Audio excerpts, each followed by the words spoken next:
Hello! It's got a brake bar.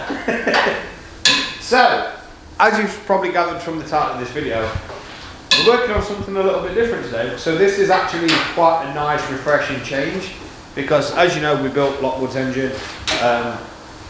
That's all fantastic. However, we want to try and proceed further into the Japanese stuff. So we want to be doing drift car builds and all that sort of stuff because that's what we want to be doing later on down the line. We want to be drifting our own cars and all that good things. So, right here we got a 350, which is here for an engine build. So this isn't here for a forge, it's here for a general rebuild. The 350s are very prone for piston ring failure and valve stem issues. So he's bought it here for a rebuild. The bonnet's already off. Yes, it didn't come with no bonnet.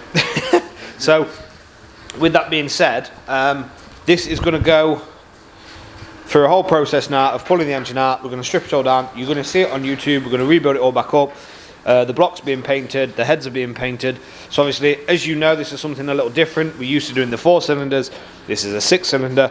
It's no different really, except it's a V6, but the principles and everything is the exact same, so that doesn't change. This is what's wrong with you? This is exciting times. As you all know, what is wrong with me? This is exciting times. So I said it again. This is exciting times. As you all know, this is my 5th attempt trying this clip.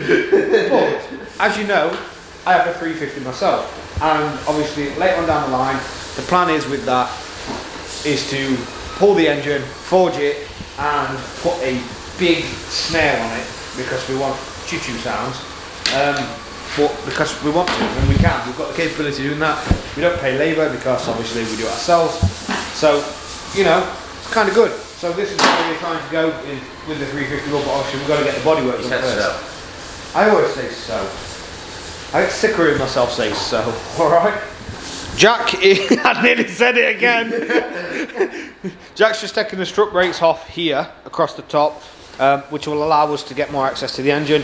The front bumper has to come off. All this front slam panel has to come off along with the radiator as well because you have to take this out with the gearbox. Obviously rear wheel drive means the gearbox is sat somewhere like here because obviously the gear stick. So we're going to have to take the selector off and everything, aren't we? Take the prop shaft off underneath. Like I said, it is a lot different from what we normally do, but it's going to be exciting times.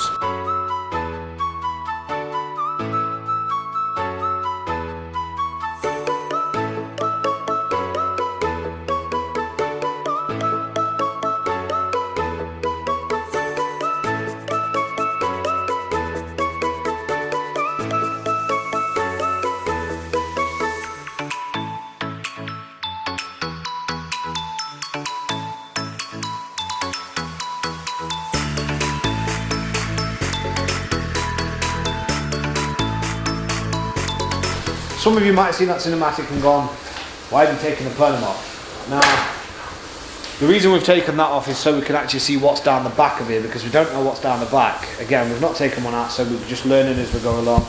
But that is taken out for the reason of now we know we don't have to take it off.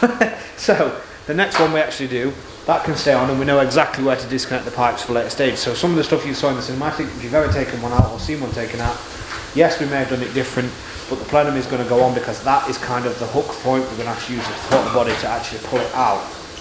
So like I said, learning curve, but we can improve for next time. This is the stage rack currently, looking very, very sorry for itself. Very, very sorry for itself. But it's exciting times. Exciting times. Gives us an insight on what to expect. So Jack's just disconnecting some pipes down that side down there. We've disconnected the ECU from down there as well and took all the wiring off, and that is now sat on top of the engine right there. So part of the scuttle has to come off. Completely different to the course, isn't it? Yeah. But it's fun. It is fun, isn't it, Jack? Just wait till we've got to go in there and take the gearbox out as well. We've got to obviously disconnect the selector. Next steps are, like I said, go around the engine now. Main bit was taking this front side off. That took a bit of time, didn't it? All the little bolts and stuff. But we're just going around now taking all the other little sections off around the outside. We don't think we've got to take any ancillaries off because nothing's in the way. If you take this front section off, you can see, plus Jack's arse, how much room you've actually got. If I look like I'm looking into space, I do apologise. The camera just decided to put a movie timer and flash a light at me. And now I can't see, all I can see is a red dot. So, update. The planner's back on because we need something to obviously secure the strap to lift it out. We've decided that we're going to leave the gearbox in just because it's absolutely fucking awkward to do it without a ramp. It's awkward as it is in the first place, isn't it? Yeah. Like you just can't get your hands underneath anything to pull anything off or like that, so that's difficult. There is a car running, it is mine in the background, so don't think that this one is running because it's not. We did fit a frame kit to that, which you may have seen it before this video, you may see it after, but either way, it's like Inception. But Jack's just feeding some, what are they called? Straps. Yeah, I couldn't think of the name. He's just feeding some straps through the engine now to see if we can get a good position to lift it. So this is why we put the inlet plenum back on, because it's going around the throttle body, as you can see it. We've just seen where this sits, and then there is like a little gap just here in the middle of the engine, right there, and it goes all the way through. I think it's between. What is it actually between? I think it's just there for ease, isn't it? That, but Nissan themselves, when we was looking, they use a special tool that actually grabs onto the headers down the bottom and on the other side to lift the engine up. Obviously, we're not Nissan, so we don't have thousands and thousands of pounds to even get anything like that, so it ain't gonna happen. We're all about doing things the easy-ish way. With this, as it's going to go through, Jack's going to check that it's actually where it should be, and make sure it can actually support what we're going to lift. So like I said, we've undone all the gearbox bolts at the top, all the ones on the bottom. There are 17 on the top, 14 on the bottom, and then the starter is, what was it, 117, 214s? Yeah, so 117 mil, 214s. Hopefully, when we lift this, it's going to bring the engine away from the gearbox. That's what we're hoping, because it's going to be very difficult otherwise to try and get it out. Only time will tell. Engine's all strapped up. Jack's down there with the Big Daddy bar. He's got a 17 mil. He's got a nut on that side where he's at now for the engine mount, and he's also got one this side that he's going to undo. They're going to be hella tight, hence why he's got the breaker bar. So he's going to give that some cracking and whacking and slapping, and then we can take this bad boy out. We've got many other great series as well coming back to the channel, where we're bringing the flipping series back that we did way back when. There was no structure to it, but we've kind of got some sort of structure. We're halfway through recording the series, so hopefully you guys will enjoy that when that does come out. It's just something else extra for you to look forward to, and a little bit more content whilst we're sorting the 350. 350 content is slow on my 350 just because, again, it's time. We're busy doing other projects and stuff like that, so we do apologise for that. But we are trying the hardest. Where we say we're going to do a project, at least we finish it and don't just sell the car, so that's a good thing. We've got movement. We have movement. Gearbox is still in down here. As you can see, we're going to leave that in there just because, again, 10 times less awkward.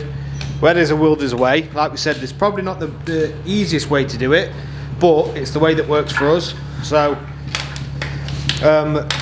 we're learning as we're going along. It's a learning curve, and there's nothing else you can do except learn. So for us, this is the way. We'll figure it out next time of probably how to speed it up. When we first did the courses, if you go back to the very, very first video, there's a lot of things on there that we didn't necessarily do that we do now, or don't do, shall we say. So back then we did many things that was necessary. Now we can get an engine out in about 45 minutes on a Corsa. This probably not going to be as quick as that. It's a little bit more difficult, but engine is completely out of the 350. So it's a big improvement as you're going along. It's like I said, it's a learning curve. We're learning at the same time, gives us an insight of what's what. Engine building, we've done it before. It's the same principle. We just want to expand our horizons, like we said at the start of this video. Now that's out. Gearbox is still in the car. many other things in the car. So this is going to be fun. It's going to be great. Make sure you like, comment, and like, comment, and subscribe, because I can't say subscribe for the next one. The next one we'll be stripping it down, and then, like I said, we'll follow it on from that, and we'll see how we get along. So, 1350 engine out of the car.